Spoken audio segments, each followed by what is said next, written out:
আসসালামু আলাইকুম। Softmax online স্কুলের পক্ষ থেকে সবাইকে জানাচ্ছি আন্তরিক শুভেচ্ছা এবং অভিনন্দন। সঙ্গে আছে আমি Mohammad Mizanur Rahman from Tripoli duet. আজকে আমরা নতুন একটি কোর্স নিয়ে হাজির হয়েছি, যে কোর্সটি বাংলাদেশের যত ডিপ্লোমা প্রকৌশল ইঞ্জিনিয়ারিং আন্ডারে যত স্টুডেন্ট রয়েছে সবাইকে এই কোর্সটি করতে হয় এবং এই কোর্সটি প্রত্যেকের ফার্স্ট সেমিস্টার থেকেই মেইনলি শুরু হয়, কারো ক্ষেত্রে দ্বিতীয় সেমিস্টারে নিয়ে যাওয়া হয়।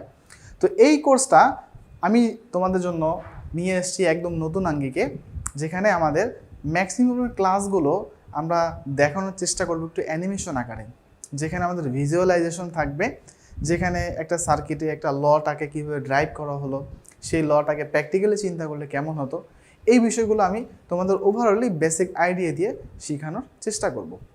তো চলো শুরু করি। তো প্রথমতই আমি তোমাদের এই চ্যাপ্টারের প্রথম যে একদম আর্টিকেলটি রয়েছে সেই আর্টিকেলটি নিয়েছি। অর্থাৎ এই কোর্সের প্রথম যে আমাদের চ্যাপ্টার সেখানে হচ্ছে ইলেকট্রিসিটি এবং এর প্রকৃতি, অর্থাৎ তার ইংরেজি ফর্ম্যাটে যদি বলি আমরা ইলেকট্রিসিটি অ্যান্ড ইটস নেচার নামে আমাদের আর্টিকেলটি সাজানো আছে। তো এই চ্যাপ্টারে আমরা বেসিক কিছু আইডিয়া নিব, যে আইডিয়াগুলো মেইনলি আমাদের ওভারঅলি বাকি যে 16টি বা বাকি যে 15টি চ্যাপ্টার রয়েছে সেটি জানতে আমাদের কিন্তু সহায়ক হবে। অর্থাৎ এই চ্যাপ্টারের বেসিক আইডিয়াগুলো সমস্ত চ্যাপ্টারে আলটিমেটলি ইমপ্লিমেন্ট হবে। যে ইম্পর্টেন্সের দিক থেকে যদি বলি যে হ্যাঁ, বেসিক আইডিয়া বা বেসিক থিম যদি জানতে হয় এই চ্যাপ্টারটি অবশ্যই আমাদের ভালো করে শিখতে হবে। তো প্রথমত আমাদের আর্টিকেলটি ছিল ইলেকট্রিসিটি এবং এর প্রকৃতি।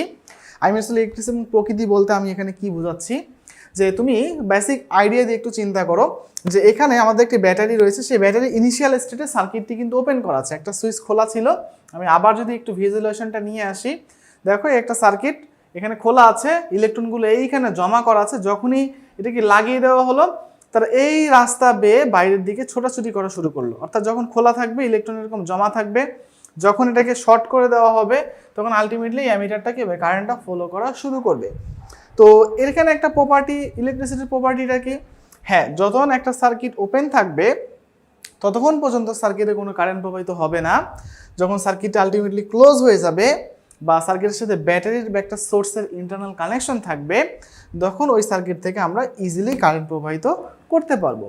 তো এর হলো একটা সার্কিটের বেসিক প্রপার্টি। তাহলে একটা সার্কিটকে কারেন্ট কন্ডাকশনে বা ইলেকট্রনের ফ্লো যদি করতে হয় তাহলে কি করতে হবে, অবশ্যই মেইনলি আমাদের একটা সোর্স থাকতে হবে, রাইট?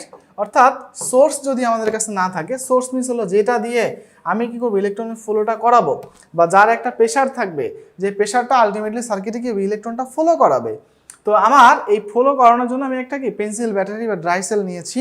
এই ড্রাই সেলটা সার্কিটে বিদ্যমান আছে, বাট সার্কিটে যদি এটা খোলা অবস্থা থাকে তাহলে কিন্তু ইলেকট্রনগুলো এখানে কি জমা হয়ে থাকবে। যখন এটা বন্ধ হয়ে যাবে তখন কি হবে, কারেন্টটা এই রাস্তা বেয়ে সে সরাসরি কি চলা শুরু করবে। তো তুমি দেখো যখন এটা আটকানো আছে অ্যামিটারটা কিন্তু শুট করে এই পর্যন্ত চলে গেল, আর যখন আলটিমেটলি খোলা থাকবে তখন অ্যামিটারটা আবার কি তার ইনিশিয়াল স্টেটে চলে আসে। তো এখান থেকে আমরা যেটা বুঝতে পারলাম ইলেকট্রিসিটি আমাদের প্রপার্টি বা প্রকৃতি যেটা হলো, সার্কিটে কারেন্ট প্রবাহিত করার জন্য একটা সোর্স লাগবে এবং এই সোর্সের প্রবাহের কারণে বা চাপের কারণে সার্কিটে কী হবে, কারেন্ট ফ্লো হবে। মেনলি এই ভিডিওটা আমার যে জন্য নেওয়া সেটি হলো ভূমিকাটা আমার শেখানোর উদ্দেশ্য ছিল। তো ভূমিকা পার্টে আমরা যদি চলে যাই এই কোর্সের বা এই ভিডিওর জন্য, তো ভূমিকা পার্টে আমরা যেটা দেখতে পাবো যে ইলেকট্রিসিটিটা আলটিমেটলি কেন বা কীভাবে তার উদ্ভব হলো। তো মেইনলি আজকে আমরা যেমন দেখছি যে আমাদের আশেপাশে মাথার উপর ফ্যান ঘুরছে, বিদ্যুৎ চলছে, দেন লাইট আমাদেরকে আলো দিচ্ছে, এই ইনভেনশন কিন্তু ভাইয়া একদিনে সম্ভব হয়নি।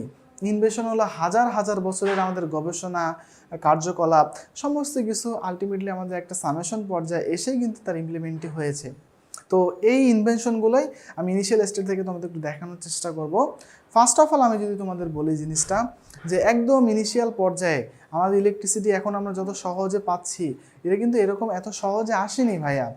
যেখানে মানুষ প্রথম স্টেটে দেখেছে যে না, তারা যদি এরকম কাগজের টুকরা নেয় এবং তার উপরে যদি কোনো একটা চিরুনিকে তুমি যদি মাথায় আঁচড়াও, সেখানে তুমি ঘষাঘষি করলে সেখানে কী হবে, কিছু তার ফ্লোয়িং আসবে, কিছু তার ফ্লো আসবে। তো এই ফ্লোটা যখন আমি সেখানে ধরবো সঙ্গে সঙ্গে সেখানে কী হবে, সেই কাগজের টুকরাগুলো সে আকর্ষণ করে নিয়ে আসবে, right? That's is one kind of electricity. But এই ইলেকট্রিসিটিটা বেশিক্ষণ স্থায়ী হয় না, তাকে কি বলা হয়, স্থির বিদ্যুৎ বলা হয়। অ্যাজ লাইক আমরা যদি কিছু এক্সাম্পল এখানে নিয়ে আসি, দেখতেই পাচ্ছ এই একটা কাঠের দ্বন্দ্ব, যে দ্বন্দ্ব যেটা আছে এই দ্বন্দ্বটাতে আলটিমেটলি আমি কি করলাম, যে আমি কিছুক্ষণ ঘষাঘষি করেছি, ঘষে তার ভিতরে স্থির বিদ্যুৎ স্ট্যাটিক করেছি বা এনার্জাইজ করেছি। যখনই এই দণ্ডটাকে আমি একটা শুকনা কাগজের টুকরার কাছে নিয়ে গেলাম, কি হলো, কাগজের টুকরা আলটিমেটলি আমাদের এই দণ্ডটার উপরে এসে অবস্থান করা শুরু করলো। আমি আসলে এখানে আলটিমেটলি একটা ইলেকট্রিসিটির প্রভাব কিন্তু চলে আসছে, রাইট ভাইয়া? তো এটা that's one kind of electricity. But এই ইলেকট্রিসিটি তো মনুষ্য ইউজের জন্য ওইভাবে কোনো ইউজ হবে না, হবে কি আদৌ?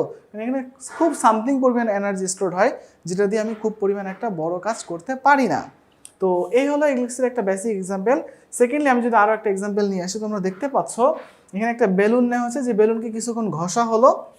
আমি আসলে এই জায়গা থেকে আমরা যদি একটু ভিজুয়ালাইজ করি যে এই একটা বেলুন, সেই বেলুনটাকে আমি কি করছি এখানে, দেখো এখানে ঘষাঘষি করা হচ্ছে এই জায়গাটা তার বডির উপরে, এই যে একটা কাগজ দিয়ে ঘষা হলো। এরপরে কি করলো, যে এই জায়গাটাতেই আমরা পানির যেই নিকটে, যে ট্যাপের পানির নিকটে যখনই বেলুনটাকে ধরছি, পানিটা কিন্তু তার দিকে আকর্ষিত হয়ে যাচ্ছে। I mean that is one kind of electricity, that is one kind of electricity. অর্থাৎ এখানেও স্থির বিদ্যুৎ জমা হয়েছে। যখনই বিদ্যুৎটাকে তার কাছাকাছি নেওয়া হচ্ছে, সে পানির ফ্লোটা দেখো, এই যে ফ্লোটা কিন্তু এরকম চলতেছে, বাট কিছুটা যখনই তার বেলুনটা সামনাসামনি হলো, পানিটা কিন্তু কিছুটা এগিয়ে আসছে এখান থেকে, এই যে কিছুটা এগিয়ে আসছে। তো এই হলো আলটিমেটলি আমাদের on kind of electricity. Another ওয়েতে আমি যদি আরও একটা প্রসেস তোমাদের বলি, আমরা এই ভিডিওতে দেখতে পাচ্ছি আমাদের একটা চিরুনি দিয়ে মাথা আঁচড়ানো হলো, আঁচড়ানোর পরে এই চিরুনিতে কিছু কি হলো, ইলেকট্রিসিটি স্থির বিদ্যুৎ জমা হলো।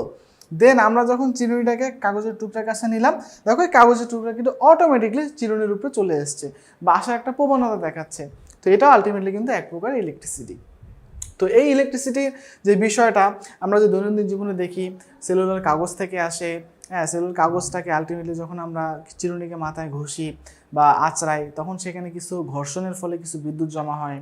এরপরে কি হলো, আমরা যে আলোক শক্তি ইউজ করি সেখান দিয়ে বিদ্যুৎ পাওয়া যায়, এবং তারই ধারাবাহিকতা একটা সার্টেন টাইম এসে কি হয়েছে, একটা সার্টেন টাইম এসে আমরা যেটা দেখতে পেলাম, যে আমরা যদি একটা টারবাইনকে ঘোরানোর চেষ্টা করি এবং ওই টারবাইনের সাথে যদি একটা জেনারেটর কাপলিং করা থাকে, তাহলে কি হবে, ওই জেনারেটরটি আলটিমেটলি ঘুরে ঘুরে আমাদেরকে বিদ্যুৎ দিবে, এবং এই বিদ্যুৎকে গ্রাহকের দ্বার প্রান্তে পৌঁছে দেওয়ার জন্য কন্ট্রোল সিস্টেমের উৎপত্তি, ডিস্ট্রিবিউশন সিস্টেমের উৎপত্তি, এটাকে রিজেনারেটিং করার উৎপত্তি, ফ্রিকোয়েন্সি চেঞ্জিং করার উৎপত্তি, সমস্ত বিষয়টি কিন্তু মনুষ্য উপকারের জন্য আলটিমেটলি পর্যায়ক্রমে কী হয়েছে, উদ্বুদ্ধ হয়েছে আর কি। তো এটি ধারাবাহিকতা, আলটিমেটলি আমরা যদি জিনিসটাকে একটু গোছানোর চেষ্টা করি, তো এখানে আলটিমেটলি আমাদের ইলেকট্রিসিটির ভূমিকাটা চলে আসে, যে বিদ্যুৎ আলটিমেটলি এক প্রকার বল, যা আলটিমেটলি কী করে, ইলেকট্রনের ফ্লোকে ত্বরান্বিত করে। তো এই চ্যাপ্টারগুলো আমি যদি তোমাদের ভিজুয়ালাইজেশন বলি, যে ভাইয়া আলটিমেটলি এই চ্যাপ্টারগুলো পড়ে আমরা কি শিখতে যাচ্ছি, বা আমরা এখান থেকে পড়ে বেসিক্যালি কি জানতে পারবো, তো সেটি বলতে গেলে তোমাদের যে জিনিসটা আমাদের বলতে হয় বা আমাকে যেটা বলতে হবে, সেটি হলো এই চ্যাপ্টারে ফার্স্ট অফ অল তোমরা যেটা পাবা, যে বিদ্যুতের প্রকারভেদ তোমরা পাবা। হ্যাঁ, ইলেকট্রিসিটি যেটা আছে, বিদ্যুৎ এর প্রকারভেদ সম্পর্কে তোমরা জানতে পারবে,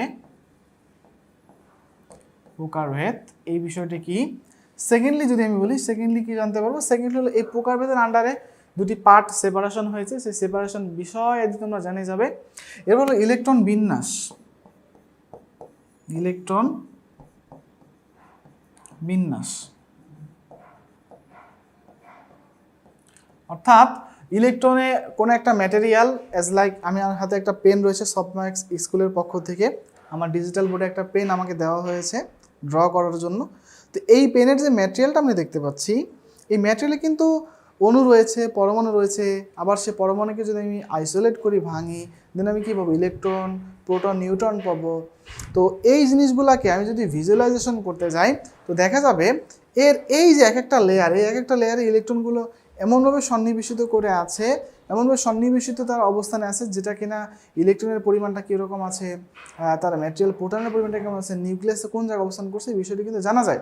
অর্থাৎ এমন যদি কাঠের এক্সাম্পল দিই, কাঠ দিয়ে তুমি যদি একটা সকেটে বা একটা বৈদ্যুতবাহী তারে ধরো, তুমি কিন্তু শক খাওয়ার প্রবণতা থাকবে না। বাট ঠিক একই পরিমাণ একটা তার এরকম ঝুলন্ত অবস্থায় আছে, সেখানে তুমি যদি একটা লোহার রডকে ধরে ফেলো, এখানে তুমি হাত দিয়ে ধরে আছো, তাহলে সঙ্গে সঙ্গে কী হবে, সে তোমাকে কি করবে, ইলেকট্রিসিটির একটা ফ্লো তোমার ভিতরে চালিয়ে দিবে। তো আলটিমেটলি তুমি কি তৈরি হতে হবে। তাহলে দেখো তোমার ভিতর থেকে ইফেক্টটা কেমন আসলো, আবার কাঠের ভিতর থেকে ইফেক্টটা কি আর এক রকম আসলো। তাহলে এই যে এক এক রকম অবস্থায় এক এক রকম তার আচরণ, এই বিষয়গুলো আলটিমেটলি আমাদের এই চ্যাপ্টার শিখাবে। অর্থাৎ আমি যদি ডিপলি জিনিসটাকে একটু বলতে যাই, তাহলে যে জিনিসটি দাঁড়ায়, সেটি হলো যে আমাদের এই বিষয়টা আমরা অ্যানালাইসিস করলে যেটি পাবো চ্যাপ্টারটি ওভারঅলি, সেখানে যেটা আমার বিষয়টা নিয়ে আসতে হয় যে এখানে ইলেকট্রিসিটি ইউজটা কেমন হবে, ইলেকট্রিসিটির ফ্লোটা কেমন হবে, সেখানে ভোল্টেজ কি, কারেন্ট কি, রেজিস্ট্যান্স কি, অর্থাৎ ইলেকট্রিসিটি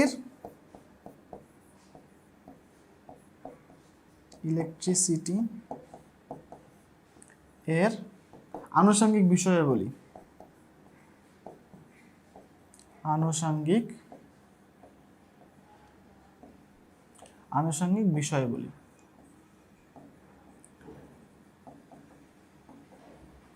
ওকে, আনুষঙ্গিক বিষয়াবলী এখানে থাকবে। এরপরে আমি যদি জিনিসটা তোমাদের বলি যে এরপরে ভাইয়া এখান থেকে আপনি কি বলতে পারেন, হ্যাঁ আমি বলতে পারি এই বিষয়গুলো আনুষঙ্গিক বিষয়াবলী বলতে যেটা বোঝায় মেইনলি হলো ভোল্টেজ, কারেন্ট এবং রেজিস্ট্যান্স, তার ধারাবাহিকতায় পাওয়ার আসে। তো পাওয়ারগুলো কীভাবে মাপতে হয়, মাপার জন্য কোন ইকুইপমেন্ট রয়েছে, ভোল্টেজ তাকে কীভাবে মাপতে হয়, কারেন্ট সেটাকে কীভাবে মাপতে হয়, রেজিস্ট্যান্স তাকে কীভাবে মেজার করতে হয়, এই বিষয়গুলো কিন্তু জানতে হয়। তো এই জানার জন্য আলটিমেটলি আমাদের ইলেকট্রিসিটির প্রভাবিত বা ইলেকট্রিসিটির একটা বিষয় আমাদের থেকে যায়।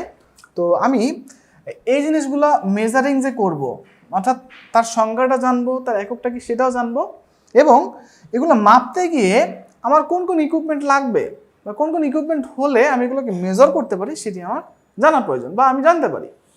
তবে এখান থেকে যেটা বলতে পারি সেটি কি, যে ভোল্টেজ, কারেন্ট অ্যান্ড রেজিস্ট্যান্স এর পরিমাপক ইকুইপমেন্ট, অর্থাৎ আমি যেগুলোকে মেজার করব, মেজার করার জন্য কোন কোন ইকুইপমেন্ট লাগবে সেই ইকুইপমেন্টগুলো আলটিমেটলি আমাদের জানা প্রয়োজন। এর পরিমাপক ইকুইপমেন্ট,